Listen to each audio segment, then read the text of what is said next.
तुलसीदास का जीवन परिचय। तुलसीदास राम के अनन्य भक्त थे। इनकी जन्म तिथि और जन्म स्थान के बारे में मतभेद है। सामान्य रूप से इनका जन्म सन 1532 ईस्वी में मनाया जाता है। कुछ विद्वान इनका जन्म 1497 ईस्वी में मनाते हैं। इनका जन्म उत्तर प्रदेश के राजापुर नगर में हुआ था। कुछ विद्वान इनका जन्म सोरो जिला एटा में मानते हैं। गुरु नरहरिदास ने इनकी पढ़ने की व्यवस्था की। बड़े होने पर इनका विवाह दीनबंधु पाठक की पुत्री रत्नावली से हुआ। पत्नी के व्यंग बाणों से आहत होकर अयोध्या आ गए और रामचरितमानस की रचना की। इनकी मृत्यु सन 1623 ईस्वी में हुई। तुलसीदास जी श्री राम के बहुत बड़े भक्त थे और इनका जन्म तिथि और जन्म स्थान पे मतभेद था। कुछ लोग जो है इनका जन्म 1532 ईस्वी में मानते थे और कुछ लोग जो है 1497 ईस्वी में मानते थे। इनका जन्म स्थान जो है उत्तर प्रदेश के राजपुर ग्राम में हुआ, लेकिन कुछ और लोग जो हैं वो इनका जन्म सोरो जिला एटा में भी मानते हैं।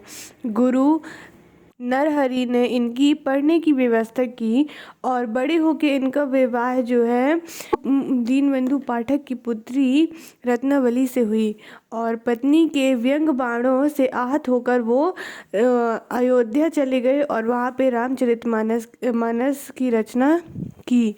इनका मृत्यु जो है 1623 ईस्वी में हुई।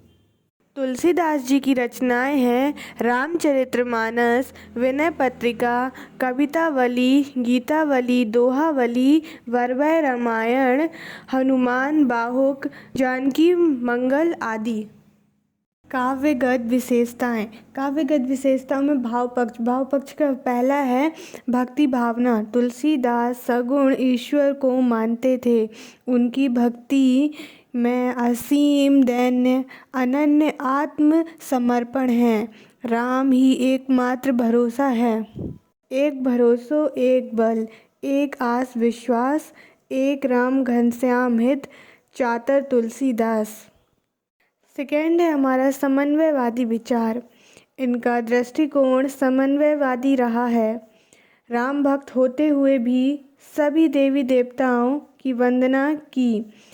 इनके काव्य में कर्तव्यपरायणता और लोक कल्याण का संदेश मिलता है।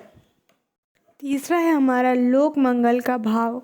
तुलसी के काव्य में लोक मंगल की भावना व्यक्त है। उन्होंने भील, कोल, सबरी आदि को अपनाया है। चौथा है हमारा तुलसी रसिद कवि हैं। इनकी कविताओं में श्रृंगार, शांत, वीर रसों का सुंदर चित्रण हुआ है। रौद्र, करुणा और अद्भुत रसों का भी वर्णन हुआ है। अब है हमारा काल पक्ष। काल पक्ष में पहला है तुलसी ने ब्रज और अवधी भाषा को अपनाया है। जहाँ तहाँ अरबी, फारसी, भोजपुरी, बुंदेलखंडी भाषाओं के शब्द भी मिल जाते हैं। दूसरा है हमारा अलंकार योजना। तुलसीदास का अलंकार विधान अनुपम है। इन्होंने उपमा अलंकार को ही नहीं बल्कि कहीं रूपक, कहीं उत्प्रेक्षा तो कहीं दृष्टांत का भी प्रयोग किया है। तीसरा है छंद। तुलसीदास ने चौपाई, दोहा, पद, सवैया, कवित्व आदि छंदों में काव्य रचना की है। चौथा है हमारा शैली। तुलसीदास ने प्रबंध एवं मुक्तक दोनों शैलियों में काव्य रचना की है। लास्ट पॉइंट हमारे साहित्य में स्थान।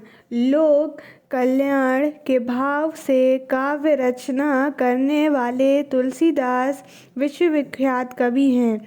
इनके बारे में उक्ति है, कविता करके तुलसी न लसे, कविता लसी या तुलसी की कला।